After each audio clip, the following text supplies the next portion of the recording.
Hi, my name is Chantel Miller. I'm a senior artist with MAC Cosmetics, and we are going to talk brush tips when it comes to eyeliner. First thing, look at yourself square in the mirror and see how much lid space that you have.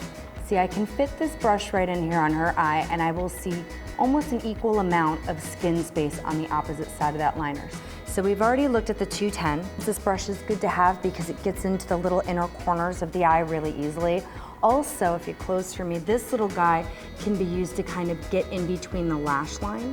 The next thing we look at is the brush 228. A brush like this, you can actually, because it's fluffy, you can go back and forth, back and forth. Next, we'll go to the 316. You can use it straight away and get a nice thick line. You can also turn it on its edge. The next guy is the 266, which is a very common brush. This we tend to use for powdered eyeliner. You want a liner that is a little bit more resilient or that blends in texture with your eyeshadows a bit better. When we're doing something underneath the eye that we want to be a little bit more romantic and soft and blended, then I would use the 239 eyeshadow brush. This brush really helps pull all the liner out and keeps that bottom edge of the liner perfectly blended. Lastly is the 219. You can definitely use it with a liquid, and you can do a 60s top eyeliner.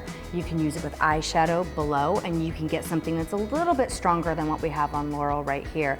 But the other great thing about this brush is that oftentimes, close for me, we're trying to do this liner that becomes very graphic in the sense that it's a liner along the lash line, and then it's a liner that comes back into the crease. It's important to decide what you're doing with liner, what you're interested in, where you are now. This is just food for thought to help you make your liner more successful.